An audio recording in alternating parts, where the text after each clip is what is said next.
to educate them about Africa in general, also Liberia in particular.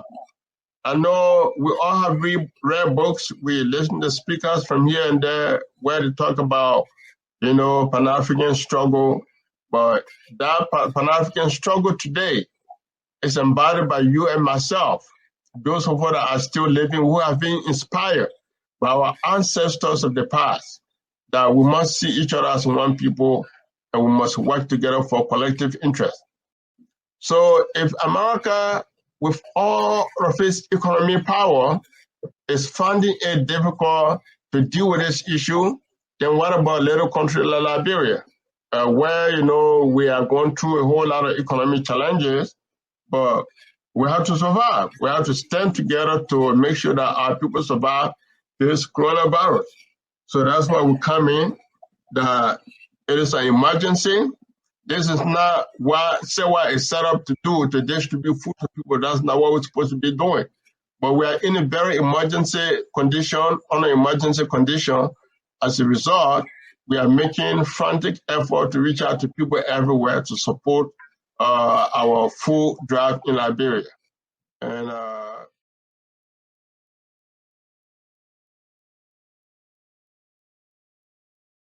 greetings, everyone, in virtual Sankofa weekend land, and joining us on our Remembrance Tribute to the Ancestors virtual Sankofa weekend is Mr. Nvasekie Konneh. Yes, how you doing today, Deborah? Doing okay, doing well. I'm in the bushes, so you're not going to see me, but this is all about you. We're focusing on you. It's nice. All right. It's nice to have you here. So yeah, if you great being here. Yeah, great. So if you would just introduce yourself, just give us some of that need to know information that you think it would be important for our viewers to know. Well, greetings to all your viewing audience here today. My name is Nvasekie Konneh, and I'm from Liberia. You'll be surprised to know that even when it comes to my name, I have been quite a lot inspired by the African American history. It was up to the time I graduated from high school, my name was Siddiqui Konneh. Siddiqui is Arabic name, but my family calls me Nvasekie. That is another way of saying Siddiqui, but in the Mandingo language, it's called Nvasekie. So I had to read the autobiography of Malcolm X to realize the importance of names. Then I stopped calling my name the Arabic way to the way my Mandingo family members call me. So my name is Nvasekie Konneh, a citizen of Liberia, and I have been living here in the United States since 1995. It's been quite a long journey.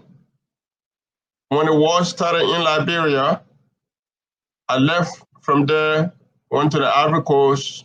I was there for 2 years. I came back to Liberia in 1992. I was there for 3 years and came over here in the US. But before coming here in America, I've always been writing. I used to be a freelance writer for several newspapers in Liberia. Among them were the Monrovia Daily News, the Eye, the Inquirer, the New Democrat. I used to contribute articles to all these different newspapers in Liberia. And when I came over in 1995, there was a famous newspaper in New York called the City Sun that used to cover news and development activities in the Black community. I also used to be a freelance writer for them. I remember that paper very well. That was one of my favorite. Yes, the City Sun. Papers, yeah. A very good friend of mine from Uganda, Milton Alimadi, was one of their staff writers.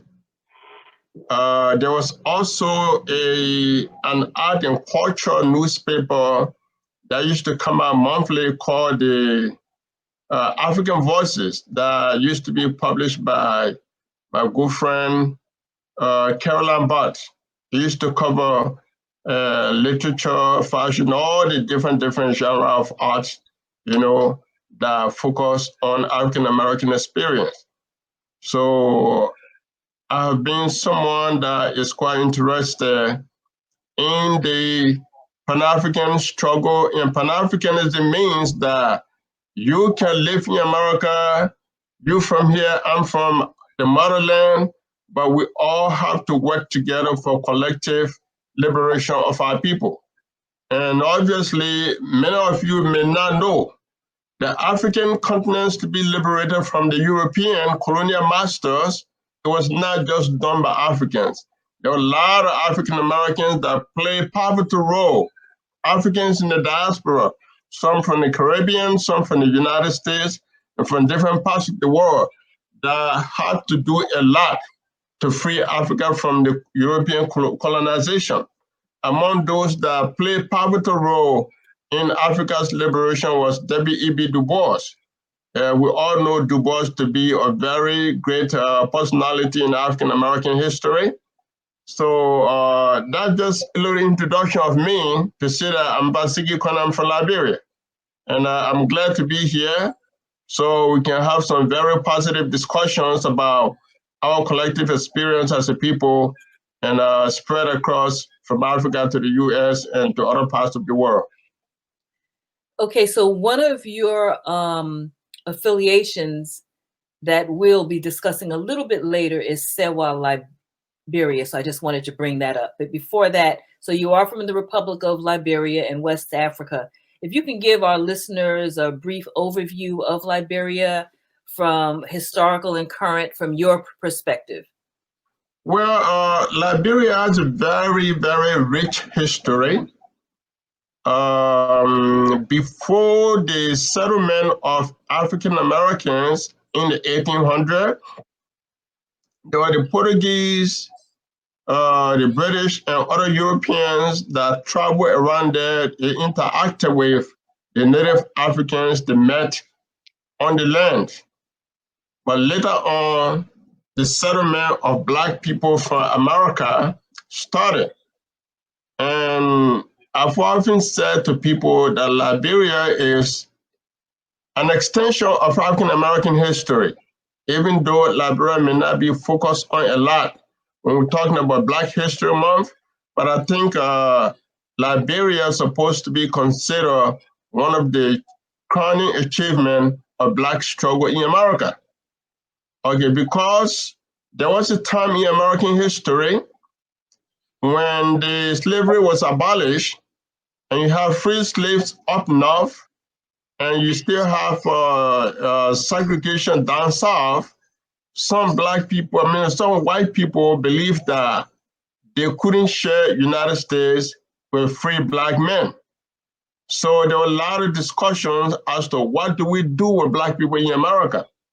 Some said the best thing we can do, since they came from Africa, we send them back to Africa.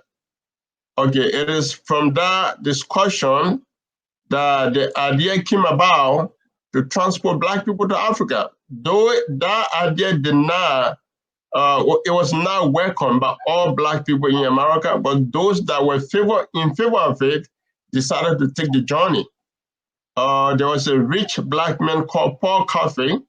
He was a very successful businessman. He provided ships that took a lot of people.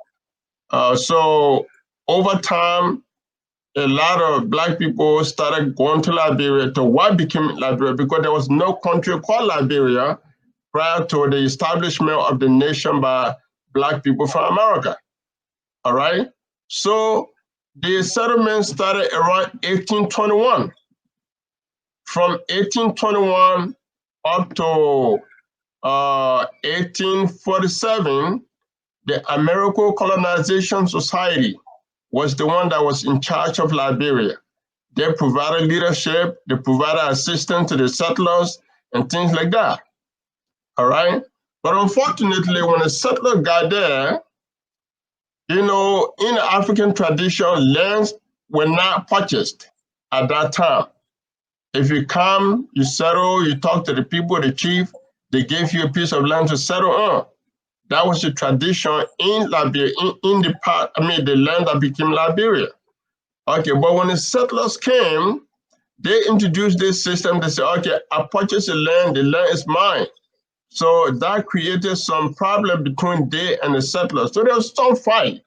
It's like people, the black people that came from here, they had gone there where they believe that we are coming back to our ancestral land.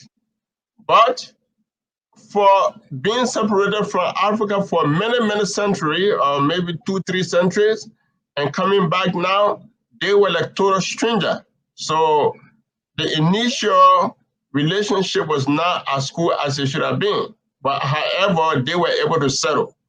Okay? When they settled, it took some time. It was sponsored by the American ACS, American Colonization Society. But after that now, the settlers decided to declare independence in 1847. Okay? The first president of Liberia was Joseph Jenkins Robert, who was born in Norfolk, Virginia. So from 1847 up to 1980, most of the presidents, about 10 or 15 presidents of Liberia, were all born in the United States. Okay, but then later on, the settlers that went to Liberia, they started having their children. So the presidency started going to their children that were born in Liberia. One of the longest serving presidents was William V.S. Stockman. William V.S. Stockman, his grandfather and grandmother came from Georgia. They went to settle in Liberia, but years later, their grandson, William V.S. Stockman, became president of Liberia. Okay? So the American Liberian basically ruled Liberia from 1847 until 1980. There was a lot of resentment from the native side, where they believed that how can you just come from over there and came over here, you don't want to consider us to be equal. Because obviously what happened is like the settlers, instead of embracing the African culture, they went and imposed the plantation culture from the United States. So as a result, to be accepted in your own society, people were forced to change their names. If your name were, for example, Nvasekie, they would tell you, they gave you a civilized name. They say, okay, in order for you to be accommodated in the system, your name has to be James, your name has to be Washington, your name has to be Deborah, and things like that. So the school system, the religious program they set up, all of those were intended to basically change the native people from who they were to embrace the American culture. So among all African nations, Liberians used to pride themselves to be like, the little America, okay? So many people started to resent the fact that Liberia could not stand on its own. It couldn't identify as an African nation, but it always wanted to identify with America. Okay, if you want independent, you got independent. Why can't you stand on your own? Why can't you do things on your own? Okay, but all those are history now. But what is so important is for our people here in America to understand that there is a direct link between Liberia and the Black people in America and the Caribbean, because Liberian presidents were not only born in America, there were some presidents that were also born in the Caribbean. Okay, so it's a nation that embodies what you call Pan-Africanism, because we all talk about Pan-Africanism, and one of the forefathers of Pan-Africanism was Wilmer Bladden. Wilmer Bladden was born in the Caribbean, and he came to Liberia. He became one of the giants, one of the champions for Pan-African thought. He was a writer. He was a great, powerful speaker. He went so many places. He represented Liberia in King James, in London as ambassador. He was the one-time president of the University of Liberia, so all of those are powerful connections that when we meet Black American or African American here in America, and you tell them from Liberia, the first question that comes to you from some of them would be, oh, Libya or Nigeria? So that's like, it's so baffling that a country, your brothers and sisters, people that come from the same historical experience like you, the country they founded, you have no knowledge of that nation. I know a lot of Black people today love all parts of Africa, but I think that nothing wrong with loving all parts of Africa because you probably don't know exactly where you come from in Africa. So if you show that strong love, that strong appreciation for Africa, it's a great thing. But you have to also understand the historical connection between Liberia and the people of the African diaspora. Oh, bless you. So, a question then, what is the current status? What's going on in Liberia now? I know there's been a long civil war. There had been. And also with the struggles that happened between what's referred to as the Americo-Liberians and I guess what would be considered the indigenous back then, even though I'm not sure if that's even applicable now. What do you think can rectify that? What do you think can heal those wounds between these groups? And again, what do you think? What's the current status of Liberia at this point? Well, Liberia went through war from 1989 up to 2003. And what is interesting is like Samuel Doe, who overthrew the Toba government after 127 years, became the first native president. Okay, as a military leader, he was supposed to rule the country for 5 years and return the country back to civilian rule, where there was supposed to be democracy and people compete for political power, and whoever won election through the people's support, vote, that person was supposed to be president. But unfortunately, Samuel Doe decided to remain in power. And when he decided to remain in power, he found all kind of way, to remain. So there was an election in 1985. When that election took place, many people believed that Samuel Doe did not win the election. But somehow he managed to stay in power. Okay? But then right after that election, one of his former colleagues from the military coup d'etat of April 12, 1980, Thomas G. Kuwangwa, who was living here in exile in the United States, decided to go back to Liberia to overthrow Samuel Doe. So when the coup failed, there was a lot of killing. People died here and there, the government. There was a strong reprisal of the government against the people that were perceived to be coup supporters. But then, though remain in power, Charles Taylor, who happens to be an American Liberian, was able to gain a lot of support from all parts of Liberia against Doe, because Doe had come to a point where people didn't like him anymore. And nobody cared whether Charles Taylor was an American Liberian. He spoke very well to the issues that concern the people. So nobody cared whether Charles Taylor was an American Liberian or not. So Charles Taylor led the war against Samuel Doe, and the war continued up to 2003. Because when the war started in 1989, in September 1990, President Samuel K. Doe was brutally assassinated by another warlord called Prince Johnson. Okay, when Prince Johnson killed Samuel Doe, it took, one would have expected that by the death of Samuel Doe in 1990, there should have been, let's say, democratic election, and Liberian people should have decided who to be their next president. But unfortunately, the war dragged on for up to 1997. When there was an election, Charles Taylor overwhelmingly was elected as president.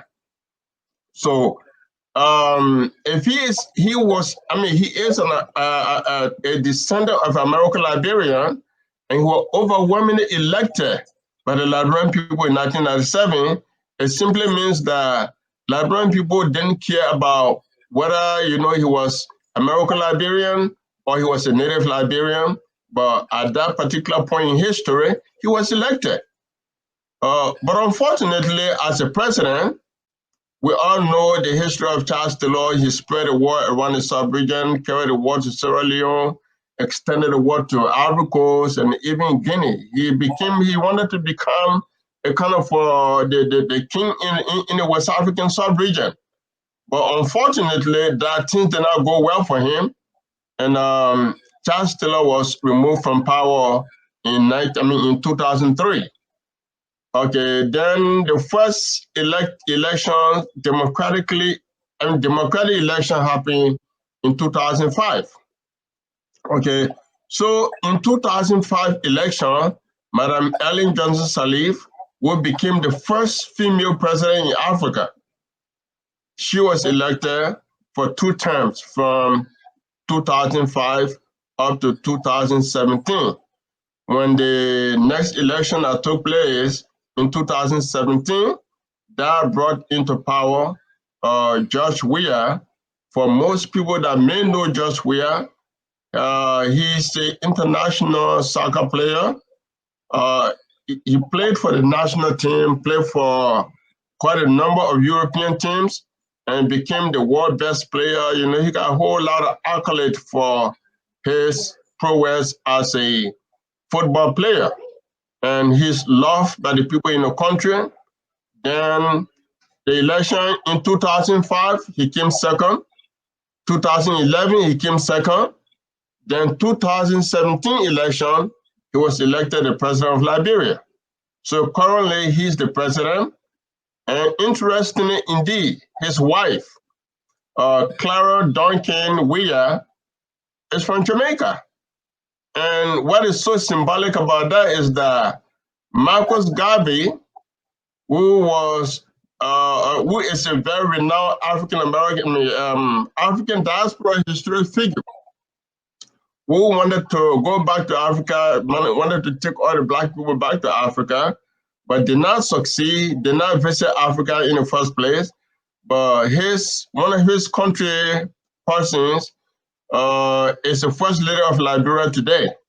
So one can say now that after all the wars, what we have in Liberia today is the thriving democracy, because for the first time in our recent history, an opposition candidate won election and took over power from a ruling party. At least for my generation, for the time I've ever known myself, we never had a situation like that before. So to see that an opposition candidate can win election against a ruling party, that obviously is a great development. It means that our country is moving towards democracy. And today, in any election since 2005 up to now, both like native Liberian, people from candidates from the American Liberian background, everybody fully participate in the election. And of course, during the last election, there were some people that were trying to make a reference that since many times American Liberians have been president, this time around people should come together to elect only native to be president. But some of us, in our own party, I was a member of the Liberia Party, I was part of the campaign.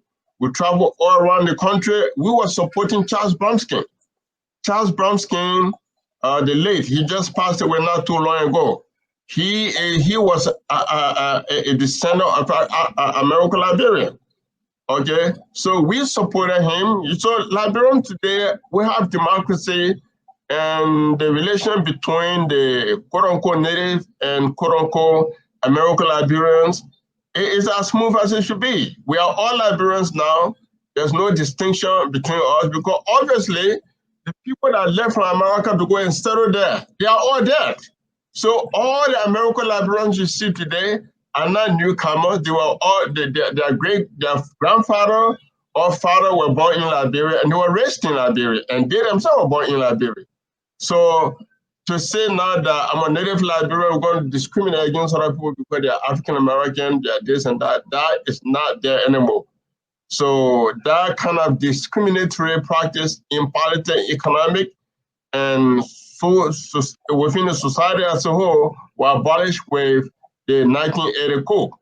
So we don't think about, we may make reference to people as native Liberian or American Liberian, but we are all one people today. Thank you so much for that response. This is a very complex, clearly a very complex history, a very interesting one. So now this program, this Remembrance Program, it's an annual Remembrance Program. We're on our 23rd year, and it's a collective effort, and it's one that commemorates our forgotten ancestors who perished during the Middle Passage. And this year, as part of our virtual Sankofa weekend, we're doing that. We're honoring those ancestors, but we have broadened our approach and appeal to highlight the presence of our ancestors in our daily lives. So if you can give us some of your thoughts on the importance of remembering our ancestors, and who are some of your personal ancestors, and what ways do you honor them, and what are some of the things that they imparted on you that drive you in your daily life? Well, that's a very important question. You know, in our tradition, even if someone is dead 100 years ago, their spirit is still living with us. So I think it's very, very important to remember those our ancestors that died during the Middle Passage. I think these were people that were so honorable to themselves. They were so proud of themselves to the extent that they say, instead of me going to be slave for another person, I'd rather die, right? So a lot of them died in that process. Whether they made it to the shore of America and became the actual slave, or whether they jumped the ship, or they died and their body was thrown over the sea, it is very, very important for us to remember them. You know, because how can you move forward if you can't remember the past? And the past can never be without your ancestors because they experienced life before you came. So the ancestral veneration is very strong in my culture. I'm a Mandingo from Liberia. And if you know, Mandingos are one of the widely spread tribe in West Africa. You can find Mandingos in 11 countries in West Africa, which include Liberia, Guinea, Ivory Coast, Sierra Leone, Gambia, Senegal, and the list goes on. Okay, so, but we remember our ancestors on a daily basis. Like, for example, now, every single day, you know, I'm a Muslim as well. We are told that every day when you pray not just for yourself, you pray for your community, you pray for your ancestors. So every day, I remember my fathers, my mothers, remember my grandfather, my great-grandfather, because like for us, life is not just about us. You know, when I meet an American person and I tell them, some people will tell me, oh, you know, I only have one family member still alive. And I'm like, no, that's not possible for me. When I talk about family, I'm talking about thousands of people because my family is spread out in Guinea, in Ivory Coast, in Liberia, in all those places. And I can trace my origin not only to Liberia, but all the way to a place in Guinea today called Bela. Bela has been was one of the places that was supposed to be part of Liberia, but unfortunately, the French people came and took it over. But our ancestors that started Bela, we still remember them today. So ancestral remembrance, with regard to Sankofa you're trying to have right now, it's a very great thing, and I'm very, very happy to be associated with people that are celebrating the past, trying to remember the difficult situation that our people went through. We all the same. It's possible, Deborah, that you're talking to me right now. It's possible you could be a Mandingo. You could be, you know, a Pele. You could be any other tribe from Africa. But the fact of the matter here is that we are all one people, and we can never celebrate today without remembering those that paid the ultimate sacrifice for us. They sacrificed their life. Whatever they went through, it was done for us. And today we will be very, very ungrateful if we cannot remember those that put up ladder, they shed their blood and tears for us. We cannot be who we are if we can't remember them. So it's a very, very important thing. And I would just say thank you to every one of you, everybody that are trying to participate in this program, to remember our ancestors. It's a very great thing. We do that all the time. Okay, thank you. Could you tell us a little bit about your life as an author? You're a writer. And when did you begin writing? What's your primary writing style? And how many works have you published? And I would like for you to name them. If you have them, you can hold, you can hold them up. But I definitely want you to tell us a little bit about the force that moved you forward to write The Land of My Father's Birth, and just discuss that a little bit for us. All right. I have been writing since 1992. But one of the main reasons that motivated the writing of my book, The Land of My Father's Birth, was the Liberian Civil War. You know, in Africa, one of the most negative aspect of our life is the politics that is motivated by tribe and religions. You know, I come from the Mandingo ethnic group. One of my ancestors, Kinsa Bosu Kamara, was the one that actually forced the other native to accept the American Liberian. We are the descendant of King Bosu Kamara, a very, very instrumental figure in the Liberian history. But when the American Liberian came, many of them were Christian, and they thought that they are bringing Christianity to quote-unquote civilize the haven tribesmen. Okay? So their way of accepting people as civilized members of society were to become Christian. So those that rejected Christianity, those that refused to be Christian, one way or the other were treated as if to say they don't belong. So when Liberia became independent in 1847, if you were not American Liberian, you were not citizen. Later on, citizenship extended to other people, to everybody in the country. But we as Mandingo, we always been referred to as foreigner, as if this we don't belong, because we refused to embrace Christianity. So when the war came, we were heavily affected because predominantly Mandingos are business people. And we supported very well. We supported William Tubber, we supported Parkman. But when Charles Taylor and his group came to fight against Samuel Doe, they also accused Mandingo of supporting Doe. So a lot of my people were killed. I got a lot of family members, I can't even count the numbers, that are very close to me. My mother's little sisters, so many people, I can't count them. They were killed during the war. Okay, but I said that, well, I did not take on I did not fight physically, but I used to be a writer. But most time when you read about the war history, the history of the war in Liberia, Mandingo community, the way we were affected by the war, our story is not told accurately. And I said, okay, if that's the issue, I'm going to write from my perspective, from what I experienced in the war, I'm going to write so that at least let it be recorded.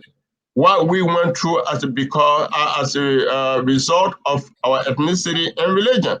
Because we were killed because we were Muslim, we were killed because we were Mandingo, and that story needed to be told.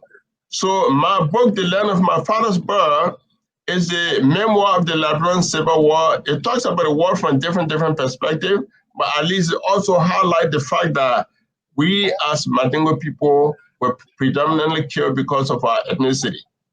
Okay, so I talk about that. Also, I did not only talk about what happened to me or what happened to my ethnic group. I also talk about what happened to other ethnic groups, how they were affected. Because in the Liberian Civil War, there were 4 main ethnic groups that were fighting against each other. The Crown, which was the ethnicity of Samuel Doe, they and Mandingo unfortunately became like an ally in the war against the Giwa and the Mana people, but then Chancellor was leading the whole process. So it is some of those motivations that encouraged me to write The Land of My Father's Birth. But primarily, I am a poet. You know, before I started writing essays for newspaper, commentary on art and culture and politics in Liberia, most of my publication in the newspaper used to be poems. So primarily, I am a poet.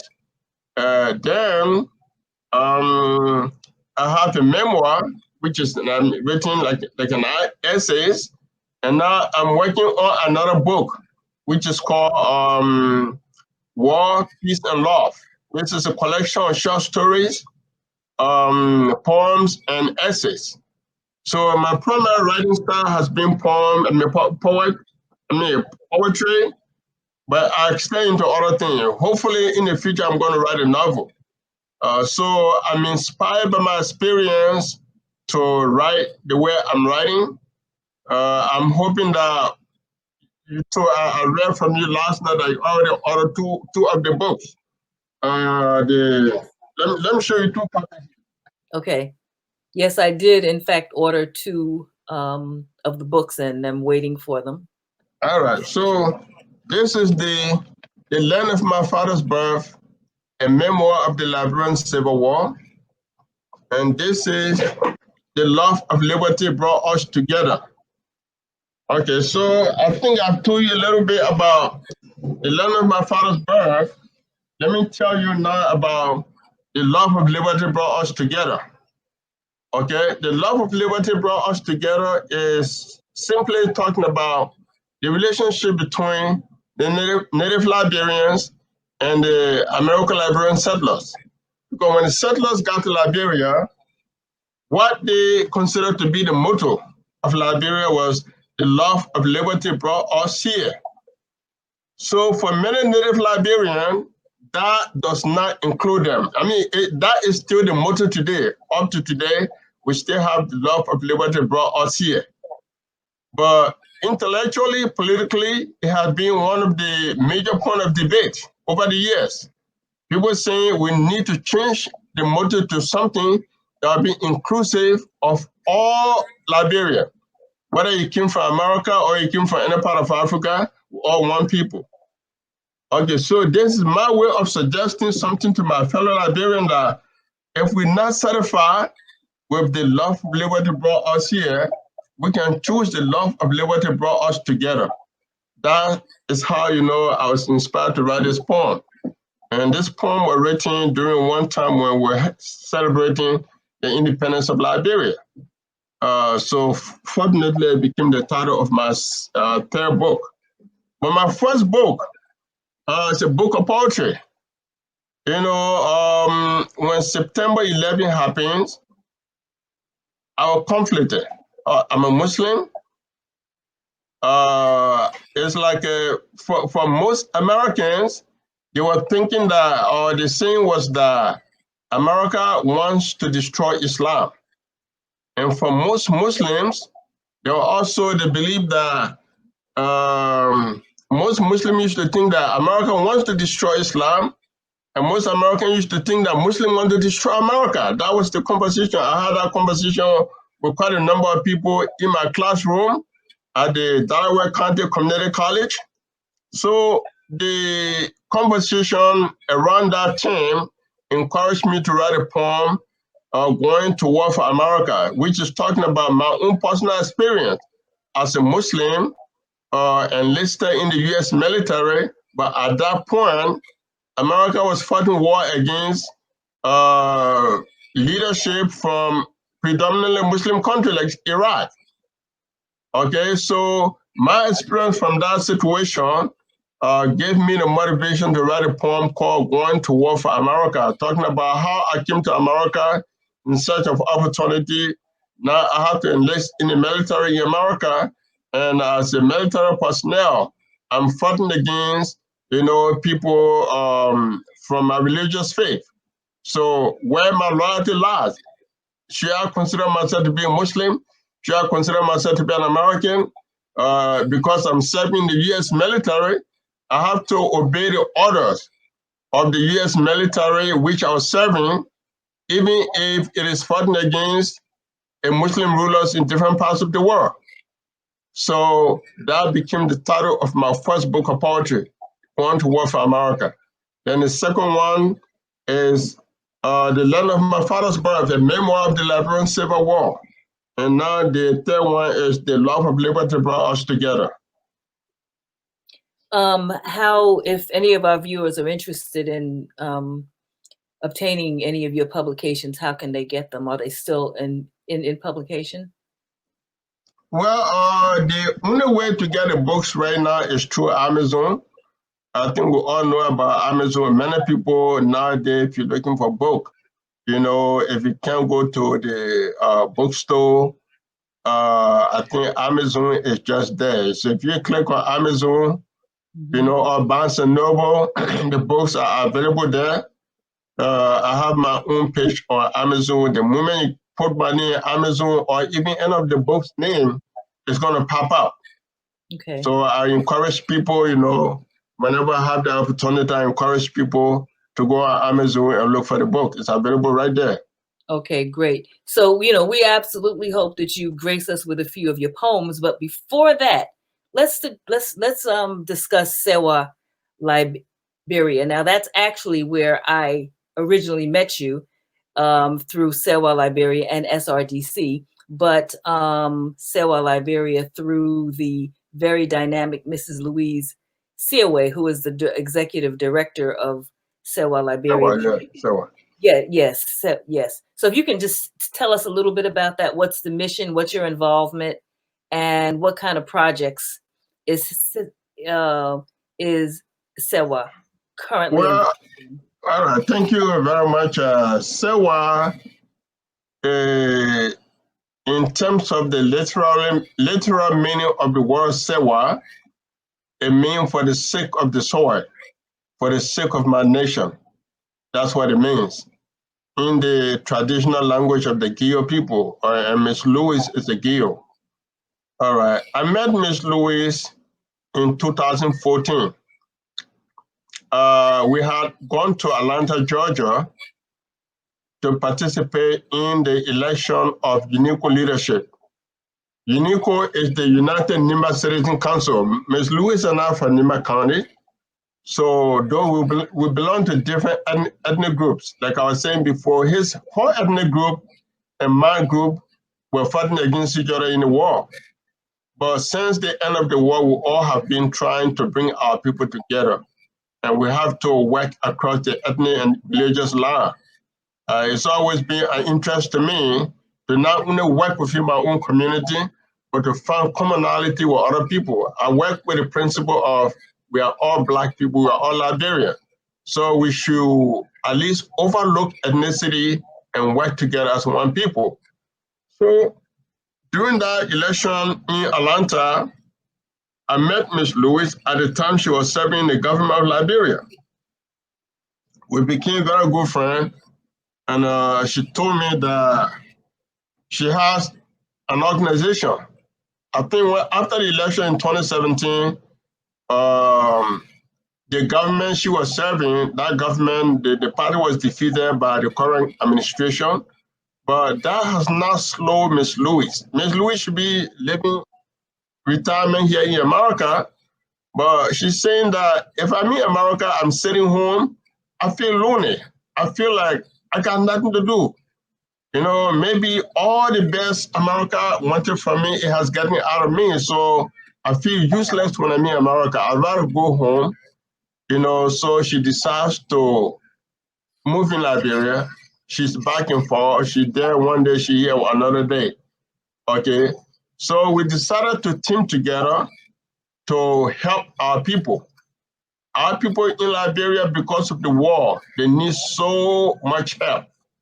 Okay, in a form of teaching them, not to say we're going to feed them all the time, but teach them, you know, particularly the women, you know, and old people. These are the people we're trying to help them with the agriculture program, trying to help them with different self-help programs.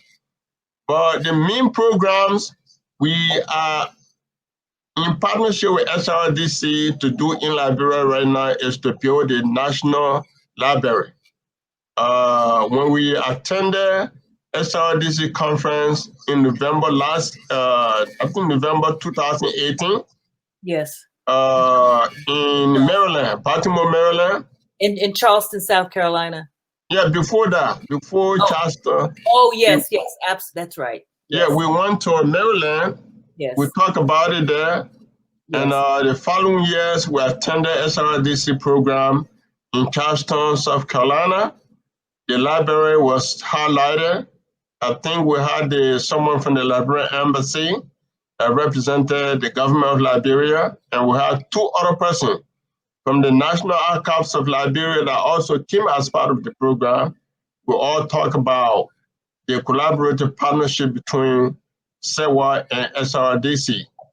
Okay, so as of now, we have that collaborative partnership with a goal to build a national library in Liberia. The government has already given us the land to do so. And it is our anticipation that things are going to move forward. I think Dr. Hans, the president of SRDC, and delegation have been to Liberia on one or two occasions, and they're supposed to be going there this year. But I don't know whether it will still stand as a result of this coronavirus issue. So now, with respect to the coronavirus, our people are told to stay home. The same lockdown we're experiencing here in America is the same thing that people in Liberia are experiencing. But the difference between here and Liberia is that I've been home now for the past 1 month. I can get food to eat here. I don't need anybody help. Whether it is the stimulus package, whatever, or maybe unemployment, I could survive on that here until things get better and I go back to work. Okay. But in Liberia, our people, the government is not strong enough to tell people to stay home. So there's been a lot of fight between the government and the ordinary citizen. People say, if you tell me to stay home, how am I going to survive? You know, which is a valid point. But again, the government has a responsibility to protect life of the people, because we don't want the pandemic to create havoc on Liberia like the way it has done in other parts of the world. So the government is right to tell the people stay home, but the people also have a very important question. They say, if you tell me to stay home, what am I going to do? If I go out there in the marketplace and other places, I'm able to generate money to feed myself. But if I sit home, where am I going to get something to eat? So these are the two situations that we have to balance. And we as citizens decided to come in as an organization like SEWA, SRDC, we decided to come in to say, look, even though the government is right to tell people to stay home, but at the same time, we have, hold on for a second. At the same time, we have to help the situation by having to provide food for our people. And that's why SEWA along with SRDC have been doing in Liberia. We started food distribution more than 2 weeks ago, and we're still going around with the hope that support will come from both Liberians and the African American community who have interest in Liberia, who are interested in Liberian history, who believe that we need to form partnership for the future. So that is the fundraising we are carrying on right now. As you can see, many times you see me, with a picture of some of the activities in Liberia, Miss Louise and other people going around giving food to people that are deserving of it, people that are really in need. These are the people we're trying to help to provide food to. Okay, that's what we've been doing. And we, at this moment, I'll just take the time to those of your listener, viewing audience that are watching us right now, to see that whatever support they can give, they should give that support to us at this moment to help our people to keep alive at this period of global pandemic. We have a phone number. My phone number here is one of the phone numbers you can cash out to, or you can send money through Zelle. There's two ways you can send money. You can either give money through SRDC, and I'm sure some people gave money through that. Dr. Horn, the last time he and I appeared on the radio program, he said that SRDC were going to set up some mechanism whereby people would be able to send money donation to SRDC. And through the Cash App and Zelle that we set up, that we have been publishing on social media, there have been people contributing to the effort. So it is an appeal. It is not something that will last forever. They just for temporary time. For time right now, it's a tough situation for many Liberians. We all could say and say, I don't care. But you have to remember that when things is good for you, it may not be good for your neighbor.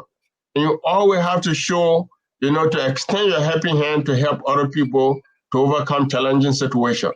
That's where we are right now. Okay, and so I just want to say the SRDC is 6th Region Diaspora Caucus, and it's a United States-based Pan-African organization, and Dr. David Horn is the international facilitator of that.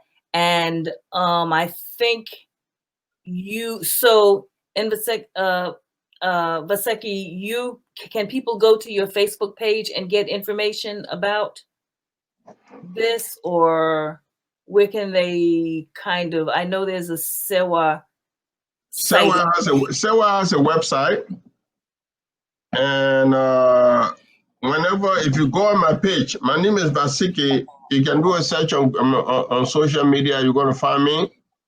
Whenever you visit my page, you're definitely going to come across a page there about the food distribution in Liberia. The pictures are there. So there are two numbers that are there that you can send donation to, and also SEWA website. Okay. SEWA has a website, www.sewaliberia.org. If you visit our website, you'll see a link there on that website that shows you how to make your donation, however little or big it is. Okay. But now the point here, what Ms. Louise said is that if money comes through me or through Donzo, it can easily be transferred over to her more than if it goes through the bank, because the bank, since she is not here right now, it may take a longer time for the bank to process money to reach to her in Liberia. Okay, so that's why we encourage a lot of people. If people still want to contribute directly to the website through the bank account, that's fine. But we also encourage people that if you whatever support you want to give, you can cash out to me, you can Zelle to me. Then obviously what we're going to do at the end of the whole exercise, we're going to come up with a listing of people that contributed, so that people know that the money they gave for this cause, it didn't end up in somebody else's pocket, but it was used for its intended purpose. That's why we have the different program, and I'm sure you, Deborah, myself, we are friends on Facebook. You see most of the activities that are posted on social media for people to see exactly what we do in Liberia. And the items, the food items, and the sanitation items are being distributed to families. Yes. And yes, could you tell us a little bit about that? Well, Liberia has 4.5 million people, and obviously it's impossible for one organization to reach out to everyone. So you're trying your very best as much as possible to reach out. So we're giving out sanitary material, like hand sanitizer, we're giving out rice to people, and these are the kind of help we're providing. But I think from all the pictures we're seeing, the emphasis has been a lot on rice because people are hungry. People need a lot of things. If you give them rice, you have to give them oil, you have to give them hand sanitizer, you have to give them a whole lot of different things. So that's why all the help are needed to support our effort, to supplement or complement the government's effort. We know the government is doing its best, but its best may not be best for everyone. So that's why we come in to provide all this necessary support at this time. And we go from one part of Monrovia to another part. I know, Deborah, you've been to Monrovia before. I hope that you still remember. I do. All right. So if you remember Pinsville, yes, from that neighborhood all the way to Central Monrovia, then to Somalia Drive. Somalia Drive is the other side of Monrovia. It runs parallel to Tuckman Boulevard, which goes all the way to Red Light. So if you start from Vamuma, from where our office is in Pinsville, you come straight to Vamuma, you go to Central Monrovia, from Central Monrovia through the Somalia Drive. There is a long stretch of road. So people from all those places have benefited from our food donation. So it is our hope that the support will continue from well-wishers, from all those that have interest in helping their fellow human beings to overcome the situation we find ourselves in. We appreciate all the help. Okay, thank you so much for that. So now, before we move on to your poetic works, which we're going to do right away, you have a two-part documentary that you put together entitled it's titled Ethnic and Cultural Diversity in Liberia, and you've been discussing a little bit of that, and we're going to screen at least one part of that documentary during our weekend. But if you can just share with us briefly some thoughts on the positives and the negatives of the promotion or expression of ethnic and or tribal differences in African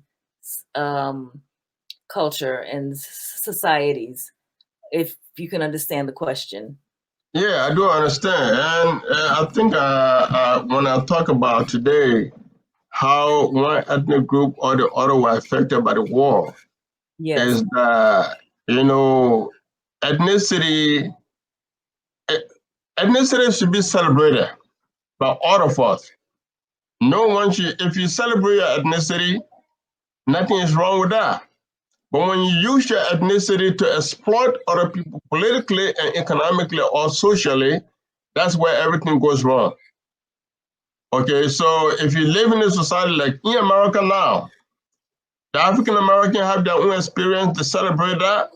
The Irish American have their own experience to celebrate that.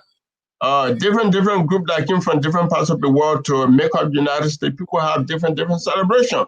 St. Patrick's Day, we all understand that's for the Irish people. Then we have African American Day Parade. We have all these different programs that celebrate different culture.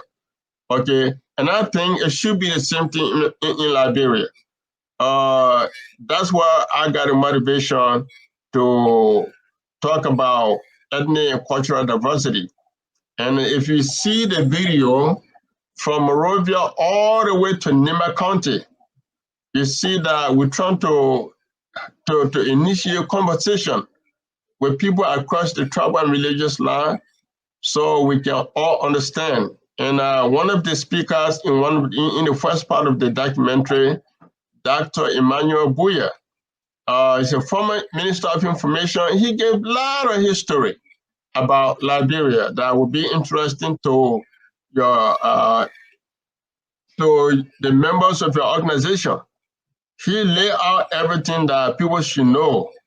Okay, so if you come from a minority ethnic groups and you want acceptance, you want to live peacefully with other people, you have to do something.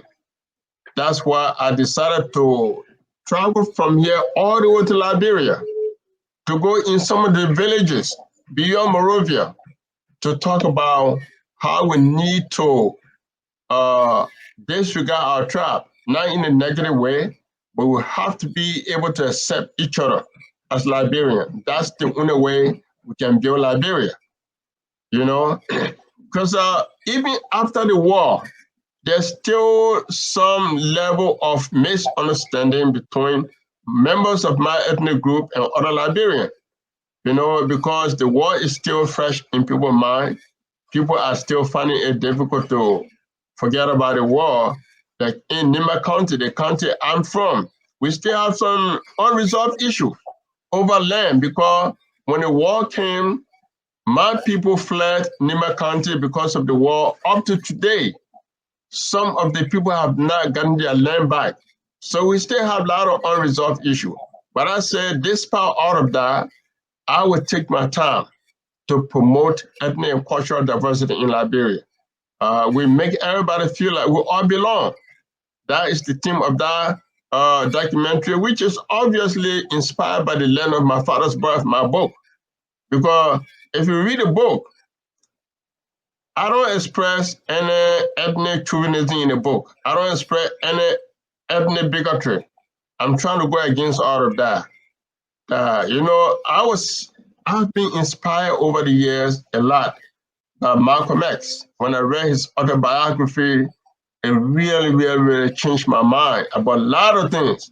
So, like Malcolm used to say, we're not suffering because we're black. Because we are Methodist or we are Muslim or we are Catholic. We're suffering because we're black. I also adopt the same philosophy, the same idea that we in Liberia are suffering not because we are Christians or Muslim, not because we are Gio or Mano or Mandingo. We are suffering because we have a situation, So no one feels better when people don't get along in the same society. So in order for us to be a vibrant nation, to develop our country, we need to come together. We need to overlook the ethnicity. We need to overlook religion and see ourselves as Black people, see ourselves as African people, see ourselves as Liberian. And that's the only way for us to be able to be a better society. So I'm basically like a messenger trying to send a message so that we can celebrate our our diversity. It shouldn't be like before when people came from here, they want to impose one culture on everybody. You have to change your names. If you don't have certain name, you can't have certain job. It shouldn't be like that. So that has been my mission. And if you see the two documentary, I think they all speak to that fact, that we indeed have to overlook the ethnicity and religion and come together as one people. Okay, thank you. So now, if you would please share one or two of your poems for us, and if you could set it up before the reading, just give us a little idea of what. All right. I'm going to read two poems here for your listening audience. I'm going to read "The Love of Liberty Brought Us Together." Now I'm also wants to read the one about Malcolm X, African Disciple. As earlier, I talked about "The Love of Liberty Brought Us Together," which is the title of this book here. The motto of Liberia currently, and it has been subject of discussion, debate over the years, is "The love of liberty brought us here." Many Liberians think that the love of liberty brought us here is discriminatory, and it only takes into consideration the American Liberians that went and founded the nation, and that it does not include the native. So my argument or my proposal over the years has been that instead of, we can come up with a whole lot of different proposals, but here's what I'm proposing. the love of liberty brought us together, meaning the sons and daughters that came from America and those of us that were met on the ground. So I'm going to read that poem here. It's called The Love of Liberty Brought Us Together. We are a nation of many cultures and traditions that make us who we are, a proud nation and people. For the love of liberty brought us together. Yes, the love of liberty brought us together, the native sons and daughters. Our brothers and sisters who came from across the oceans join us. After many, many years of separation, together we make up this nation, our destinies tied together as one people. We are a coat of many colors, 18 distinctive identities, all of which we must celebrate as a nation if we must move forward to meet the challenges that lie ahead after many years of setback. We must now sing this love of liberty brought us together. We are traditional religious believers. We are Muslims and Christians. We all have contributed to building this single house that we must all share in peace and love for the sake of our survivors as a nation, understanding that the love of liberty brought us together. Oh yes, the love of liberty brought us together. Like a tree with many branches, we are one, celebrating our past and present as we approach the future, committing ourselves to correcting what went wrong before, so that when days of peace, freedom, and prosperity come, we will stand together and sing the song, Let the Love of Liberty Bring Us Together. Thank you. That's the first poem here, and I hope you understand that. Definitely. Thank you. You're welcome. So now the second poem I want to read here, which is a tribute to Alhaj Malik Shabazz, Malcolm X. Okay, and that poem is called Malcolm X, African Disciple. And this poem was inspired after my discovery of Malcolm X in 1988. I heard a lot about Dr. King before, but one evening we went somewhere. The first time I listened to Dr. King, I have a dream speech. I was so inspired, I was touched. Then we went somewhere, we were talking about different liberation, heroes of African people. And I said, wow, I went somewhere today, I listened to this guy called Martin Luther King. He spoke well. He talked about, I have a dream speech. He talked about, I have a dream. Then I have a friend called Muhammad Kumara. He said, wow, that's great, but I want you to listen to another man called Malcolm X. He spoke very well. That time I was in Sankofa in Nima County, 1988. Then after, when the school closed, I traveled to Monrovia. When I traveled to Monrovia, I came across Root. I read that book. That book really, really, really touched me. All right. But then later on, someone brought a copy of the autobiography of Malcolm X. I read that book in 1988. Then I went to buy a tape of Malcolm X in a record store in Monrovia, where you talk about this few Negro and the house Negro. That speech was very, very, very motivating to me. It really, really brought my mind on a lot of things. So Malcolm X since then has been a very, very great figure in my mind. So at that point, before I came to America, I started an organization called Malcolm X African Disciples. Okay, what we used to do every year, in February, we celebrate Black History Month. We celebrate the day Malcolm X was born, and sometimes the day he was assassinated, May 19th. So Malcolm X African Disciple was actually an organization we founded in Liberia. So this poem here was inspired by that organization. So I'm going to read that here. It's a long one. If I have the time, I'm going to read the entire poem, but it's a very long one. So here it goes.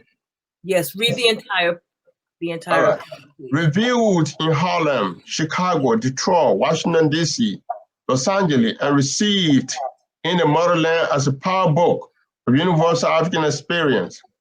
Now I am the produce of the sons and daughters of the mighty planet Earth, rich with the words of truth, sharper than the daggers and javelin. I am the disciple of Malcolm X in Africa. I hold the revelation as the searchlight for the folks lost in the wilderness of so debilitating oppression and depression. I use the searchlight to lighten my path as a hunt for freedom and justice in this concrete jungle. The symbolic mystic X is the weapons of my native power to combat the foreign oppressive philosophy polluting the air of my sweet motherland. Knowledge is power, and the power is the revelation in my possession, elevating me to the sky like a jet plane, like big black birds above the world. Yes, I am the disciple of Malcolm X in Africa. Walking on the streets of the poverty-stricken world, I dream of a mystic pen in my hand, of living words, of rich images which fill my head, of bright white sheet, a poem screaming to be written on a sheet. A mysterious big black pigeon appeared to me in a dream, with words of inspiration from the guiding of knowledge of my great yesteryears, the full knowledge of which will prepare me for a great rich tomorrow, full of gold, silver, and diamond. I am the disciple of Malcolm X in Africa. Wasn't sophisticated, sophistication came with a self-discovering dream of liberty, and I spread a message in the name of total African redemption as envisioned by Garvey, Nkrumah, Toure, Sankara, and others. I am empowered by the force greater than the atomic bomb. I'm the son of proud black men and black women who prepared me for greatness among the races of the world. Yes, I'm the disciple of Malcolm X in Africa. I've talked no peace but justice, talked no jive but freedom, talked no shit but equality, no permanent security but just recognition of everyone's right to the source of clean bread and butter. In this poverty-stricken world, we are forced to live in while few are getting richer and richer and the rest of us are getting poorer and poorer. Hear me now, brothers and sisters, you and me, sons and daughters of the ancient kings and queens and warriors, we must regain the lost ground and rule once again as kings, queens, and warriors. I'm the Malcolm X African disciple, full-blooded citizen of Mother Africa. I'm unlimited by the artificial boundary. My poetry is my passport, my guarantee.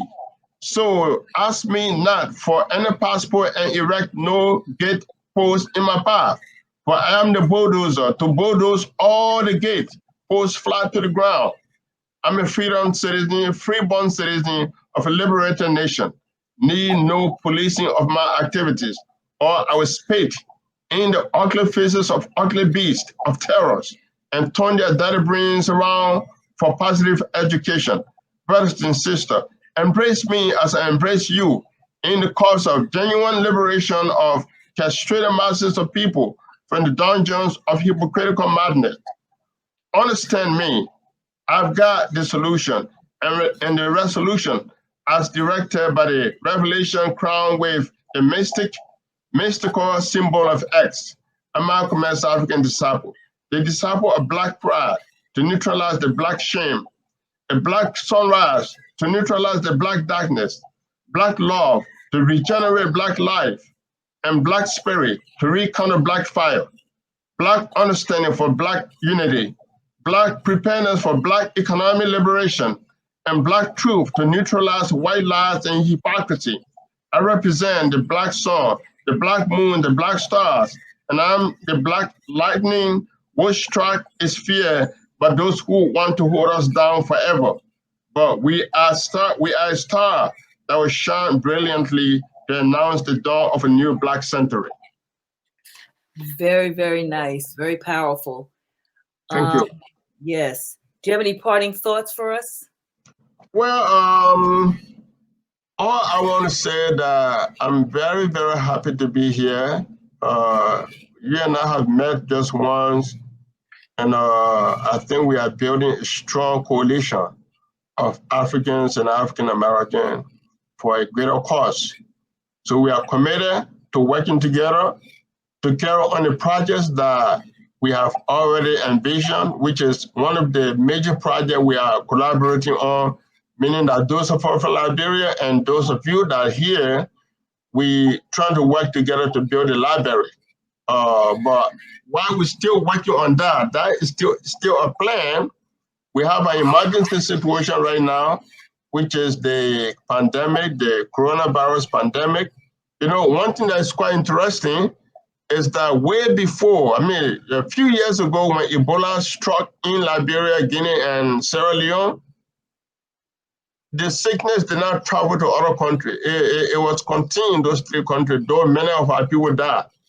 I think about 4,000 people died in Liberia. So the total number of people that died in all these countries were altogether around 11 to 15,000 people, if I'm not mistaken.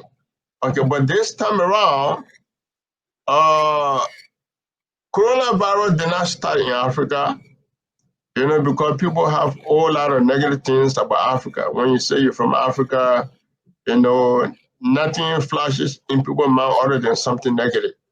But this coronavirus did not start in Africa. It has started from China to the US to Europe. So many people have died. So if America, with all of its economic power, is finding it difficult to deal with this issue, then what about a little country like Liberia, where, you know, we are going through a whole lot of economic challenges, but we have to survive. We have to stand together to make sure that our people survive this coronavirus. So that's why we come in, that it is an emergency. This is not what SEWA is set up to do, to distribute food to people. That's not what we're supposed to be doing. But we are in a very emergency condition, on an emergency condition. As a result, we are making frantic effort to reach out to people everywhere to support our food drive in Liberia. And with that said, I'll just say thank you to you, Deborah, and thanks to our good friend Brenda for this opportunity to speak to your listening audience, to educate them about Africa in general, also Liberia in particular. I know we all have read books, we listen to speakers from here and there where they talk about, you know, Pan-African struggle, but that Pan-African struggle today is embodied by you and myself, those of us that are still living, who have been inspired by our ancestors of the past, that we must see each other as one people and we must work together for collective interest. And I'm so happy to be here, so grateful for the opportunity. And Sankofa, the remembrance of our ancestor, is important to you as much as it is important to me. Because without them, we couldn't be where we are today. Their experience must always inspire us, must always inform us, must always set us on the right track to do the right thing. So I'm 100% in solidarity with you as you remember our ancestor on this 23rd anniversary. I hope that next time we're all going to have the opportunity to meet face to face, so we can have greater celebration together. But I know because of the pandemic, people may not be able to gather together this year. But whatever the situation may be, we remember our ancestors, we respect them, we recognize them, we appreciate them. Thank you and God bless. Thank you so much, Mr. Nvasekie, Konneh, and until next time. All right. God bless. Oh, God. Okay.